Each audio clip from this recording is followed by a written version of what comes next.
John Hook's Newsmaker Saturday starts now. Thanks for joining us on Newsmaker Saturday. A new Arizona law will make it illegal to film law enforcement encounters from closer than 8 feet away, except in certain circumstances. Arizona Governor Doug Ducey signed that bill into law last week, which will make it a misdemeanor offense to record police activity at close range within 8 feet after officers have issued a verbal warning. That law goes into effect September 24th. State Representative John Kavanaugh, now running for Senate out of Fountain Hills, sponsored that bill. He was a police officer for 20 years with the Port Authority of New York and New Jersey. He joins us. He's our first guest up on Newsmaker Saturday. Good to see you. Good to be here. Okay, tell me, there is a right, is there not, for the public to record police activity? Absolutely, and I respect that right. It's a First Amendment right. But as the Supreme Court has said on numerous occasions, First Amendment rights are subject to reasonable time, place, and manner restrictions. That's why you can't yell fire in a crowded movie theater. And this is the second year that I ran this bill. And during that period, I've had a lot of people write me, call me. I've had comments in committee with certain criticisms, and I took them all very seriously. And I have greatly modified this bill from its original version. And I think in its current version, it's constitutional and it reasonably balances the right of people to film police when they're taking action with the safety concerns, mostly for the police officer, but also for other peoples in the area. Was it Tucson Police Union that pushed you to run this bill? Not originally. I ran this bill on my own a couple of years ago when I just saw TV reports about organized groups that are rather antagonistic and in your face towards the police around the country, responding to police scenes where they're making arrests or engaging in other potentially violent encounters, and just walking right up to them or standing right behind them. I didn't get it through that first time. Many of the reforms that I put in, the changes I put in, weren't there. And I got a phone call, not from the union. I got a phone call from an individual police officer in Tucson who said, it's really bad down there. There's this group that follows them around and gets right in their face, and it's dangerous. And that's why I resurrected the bill. Now, the original bill, I think when you originally ran it, it was 20 feet. How did you arrive at 8 feet, and why is that the magic number?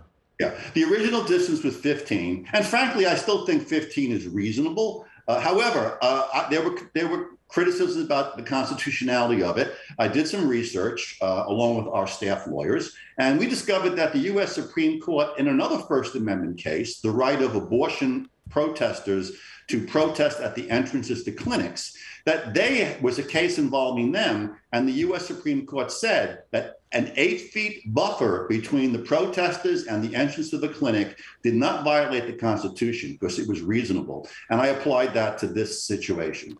Representative, how do you expect an officer or law enforcement to kind of determine the 8 foot bubble that people are supposed to stay out of? Who enforces that? Well, the way it works is this only applies, by the way, in potentially violent situations. And the law says handling emotionally disturbed people, disorderly people, law enforcement making arrests, questioning suspicious people. If it's not one of those situations, there is no 8 feet restriction. Film away. If that is occurring, then you only violate that law if you reasonably know that that's occurring. And when the officer says, step back 8 feet, you disobey. So that's the only way. And estimating 8 feet, that's really not too hard to do. Okay, so the officer has to first say, please step back, or just step back. If they're in the middle of an encounter, do they have time to even do that? Let's say they're in a potentially violent arrest situation where they're trying to take a suspect down. Do they even have time to start to police their little bubble, their 8 foot bubble? Well, in a situation like that, no, they wouldn't. But this law is meant to prevent those situations from happening. I was a cop for 20 years. I worked mostly in Manhattan, Times Square area, the bus terminal. I made a lot of street arrests with people around. Most people stay away because most people have common sense. But the bottom line is when you're in a tense situation and you see somebody you don't know coming close to you, you don't know if it's an accomplice or a friend of the person who might attack you. And that's when the cop has to look away and see who this person is. And in that moment of distraction, the person they're contacting could punch them, could run away, or could ditch evidence. That's why I want to keep people back 8 feet. Okay. You know, some people would say that that it's a solution in search of a problem. You know, that there really isn't a problem with this. Have we had officers compromised or hurt or arrests lost because there was interference from people wielding a cell phone or a camera?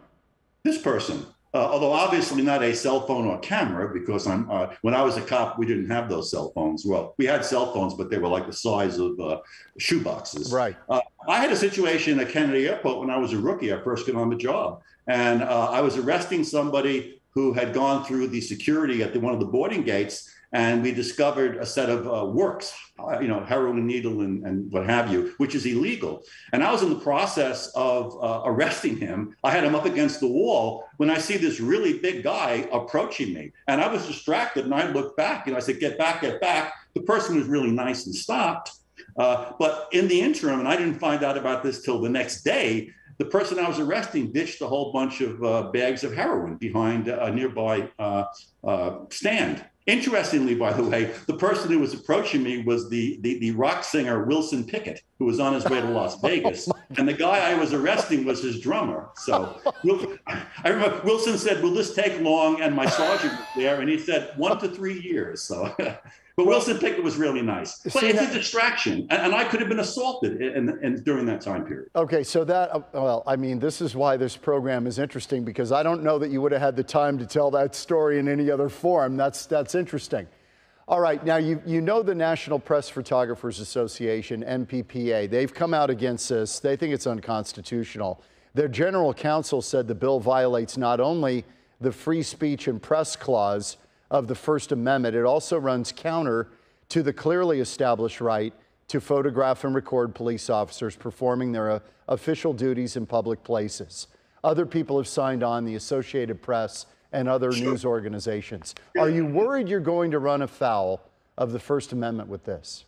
No, because I was very careful. The two major criticisms that were made was first that it was overbroad and applied to all situations. My original bill did that. That's why I narrowed it, and now it's only potentially violent situations. And in terms of the 8-foot buffer, the U.S. Supreme Court said in demonstrations in front of abortion clinics, 8 feet is a reasonable distance, and that's to avoid annoyance of people. This involves potential violence. I could have probably legally gone 10, 15 feet, but I wanted to be sure that I was constitutional, so I stuck with the 8 feet. And by the way, I was a cop for 20 years. Professional photographers and newsmen don't walk into the middle of an arrest situation. They have common sense and they stay back. And with today's sophisticated cameras, you can easily pick up every detail from 8 feet.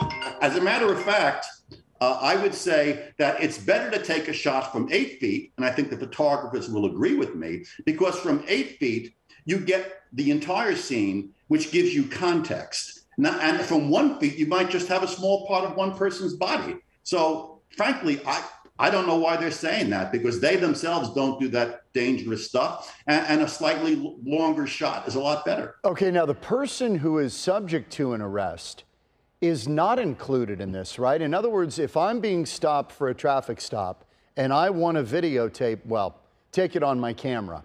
It's not videotape anymore, it's digital. Take the images on my camera, on my cell phone. I can do that, right? I'm within the 8-foot bubble, but I'm allowed to do that to record my own arrest. Yes, I made 2 exceptions based upon testimony that people gave me. Someone said first, why can't somebody do their own? I mean, you're looking at them, that's not a surprise. And I said, you're right. So I said, you can film your own encounter unless you're being handcuffed or given a sobriety test, which is a little bit different. Then somebody says, why can't people inside of a car videotape the encounter between the driver and the cop who pulls them over? And I said, as a cop for 20 years, I would much rather have people in the back seat or passenger seat of a car holding a camera up where I can see their hands instead of having it behind the seat where there could be a weapon. So I made that exception. Okay. I also made an exception indoors because I know that rooms are small. So if you can't do 8 feet indoors, you can stand by a doorway closer and film. I bent over backwards to make this reasonable. Now, you would agree that personal cell phone cameras have changed policing. Would you agree with that? I'm thinking, obviously, George Floyd in 2020. That really changed the entire conversation. And that was important evidence, was it not, to obtain that? I would like to go back a little further. The first big citizen video footage that changed the whole atmosphere of policing was the Rodney King video. Yes. The person who took that with a very old style video camera, not nearly as sophisticated as today's cell phones, was on a balcony across the street from 100 feet away. So don't tell me 8 feet is unreasonable with today's sophisticated cameras, when with an archaic video camera, somebody picked up good footage evidentiarily from 100 feet away. Okay, so you think this is a necessary thing to protect officers and keep scenes a little bit more less amped up, I guess. Yeah, and it protects other people in the area, because if violence breaks out, then other people could be hurt too, including the person being contacted. Okay, let me ask you about, there's another bill you ran. This is really interesting. You had a very, very busy session. You sponsored a bill that requires all Arizona entities investigating police to have membership that includes police officers from the same agency being investigated.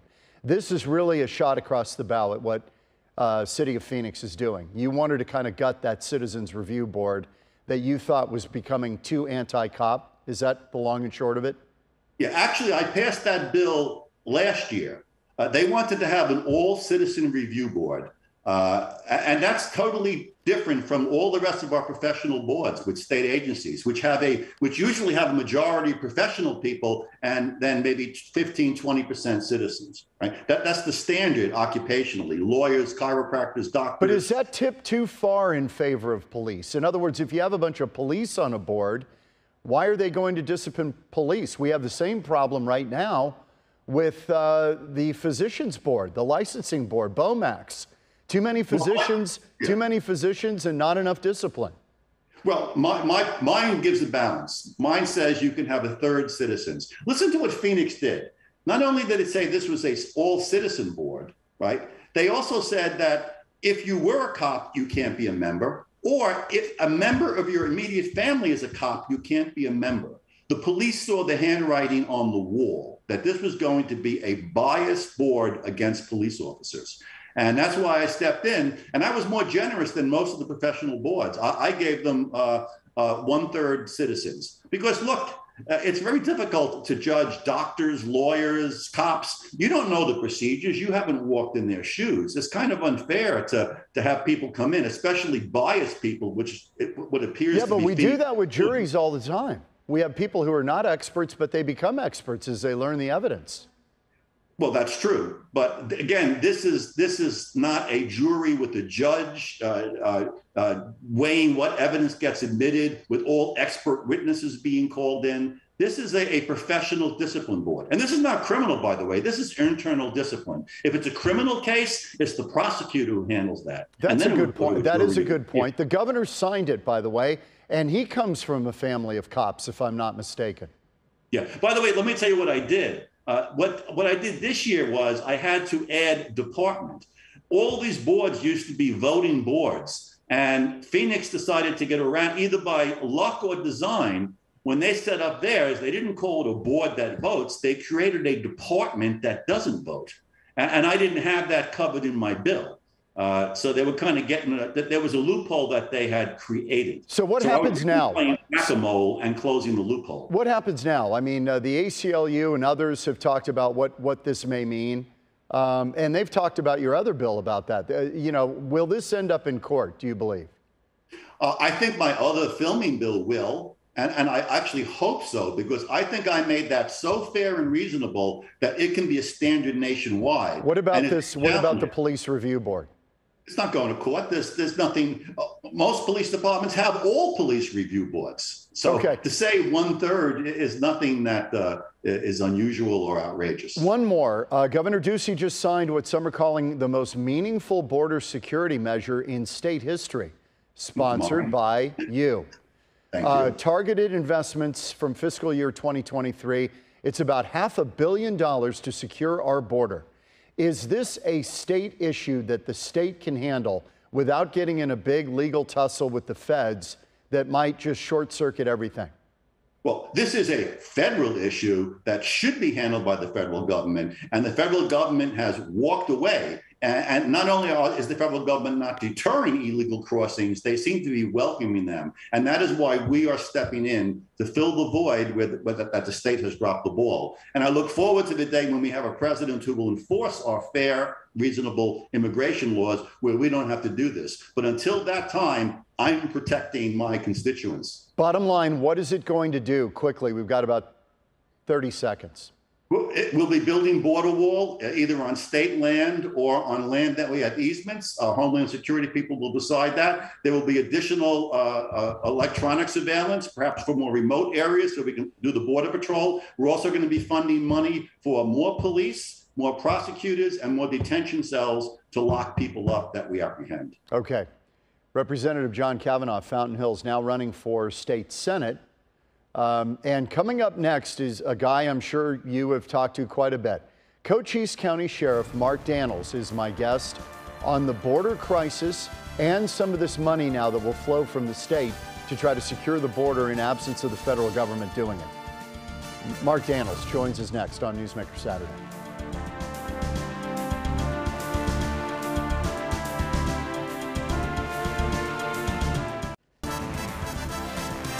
Back on Newsmaker Saturday, as we mentioned right as we went to break, Governor Ducey just signed a border security measure. Some say it's the most significant border security measure from the state of Arizona in the state's history. It's a lot of money. It's $500 million to secure a border that many say is not being secured by the federal government. Joining me now is Sheriff Mark Daniels, 38-year veteran law enforcement, chairman of the National Sheriff's Association, and a member of the Southwest Border Sheriffs. Thank you, Sheriff, for being with us. Thanks for having me, John. What will this money mean to you in Cochise County? That's a lot of money. It is, John, but it's money that's keeping us afloat down here. When it comes to our border, I mean, I just got back from Kansas City from a National Sheriff Association meeting with the deputy chief from Border Patrol, the sector chief out of Yuma, and just talking numbers. And just to give you an update, since October 1st of 2021, 1.6 million encounters, 400,000 gotaways, 480 deaths. These are migrants that have died on U.S. soil trying to enter our country. That is across the entire breadth of that's the entire breadth of the border? I'm sorry? That's the entire breadth of the border?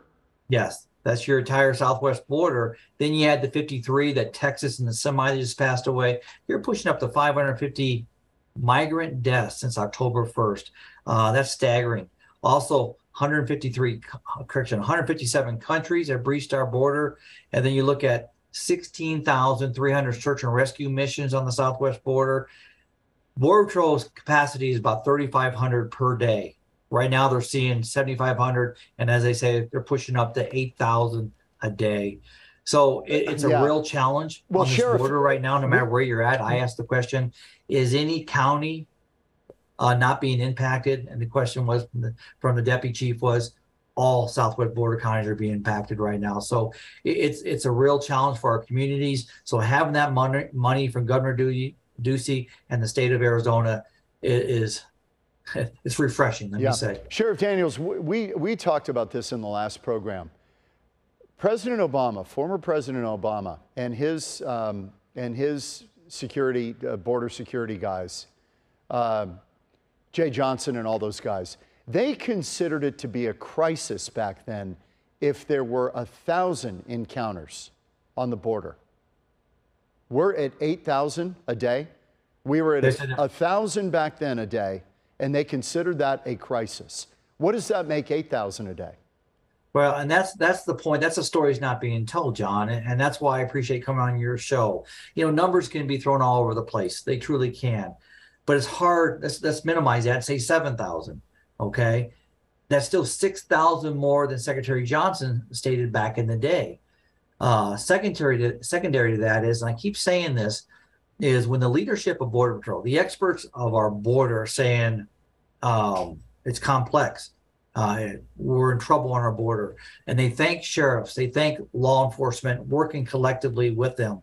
I mean, we have a serious problem here. And then you look at the fentanyl, the illicit drugs that are coming across our southwest border.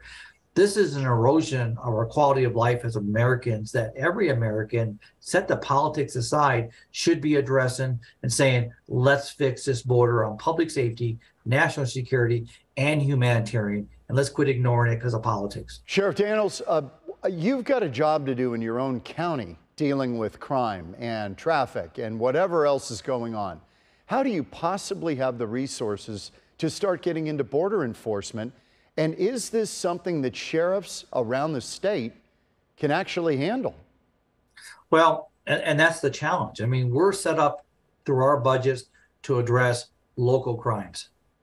Sadly, with the erosion of infrastructure here in Cochise County on our border, from the physical barrier not being finished, the lack of agents that have been redeployed, our checkpoints are down. I can go on. That if we don't do something, there's an expectation for their quality of life for the citizens in this county that elected me are not happy. They're seeing the pursuits. And I'll give you an example. We run operations, Safe Streets. We don't run them every day, but we're out there a lot. We work collectively with Border Patrol, our local police departments, our DPS troopers. From March to June, this is not every day, we had 67 pursuits. We identified 204 victims of crimes in that 3-month period, and 370 human smuggling events. Once again, it just shows you the magnitude. I just got the quarterly from my verbal from my detention commander. We're over $800,000 in booking incarceration cost just for border-related crimes. Now, I'm a rural county without a budget. That's why I say I'm very pleased for Governor Ducey and the state for stepping up. I couldn't do it without him. So just boil it down for us, Sheriff Daniels. What can you do as a sheriff in a county in Arizona to try to secure the border? Because really it is a federal responsibility. You're not able to return people to Mexico, right? You can't do that. So what can you do? What's within your purview to do?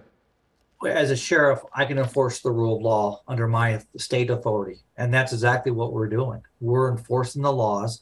Those that come to my county by the numbers, by the hundreds and up to 1,000 that come here to pick up the illegal migrants and transport them out of my county at reckless speeds, they're involved in the criminal cartels. So we address that element. We do prevention, we do education, but most important is if there's a crime under state statute, we address it, we charge it. That's where these numbers I'm sharing with you come from, John, because we're doing something. Nothing is unacceptable in my county. I promise you, with my citizens, I wouldn't be sheriff long here. Okay, so if somebody comes in illegally and you stop them, and you have probable cause to believe they're in the country illegally, can you do anything with them, or is that still a federal job? That's still a federal job.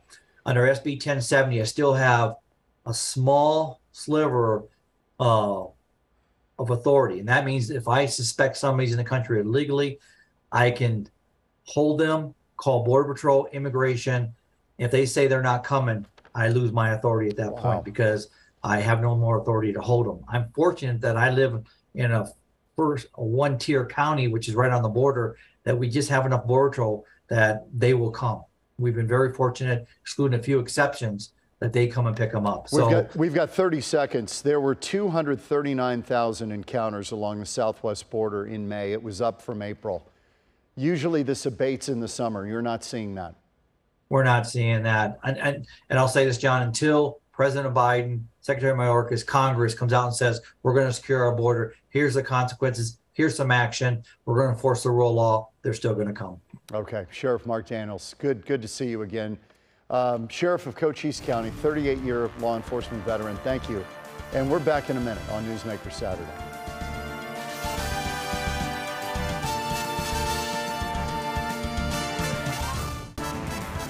Thanks again to our guests, Representative John Kavanaugh and Sheriff Mark Daniels of Cochise County. We appreciate their time. We appreciate your time tuning in on Newsmaker Saturday, and we will see you next week again on Newsmaker Saturday. Enjoy your weekend.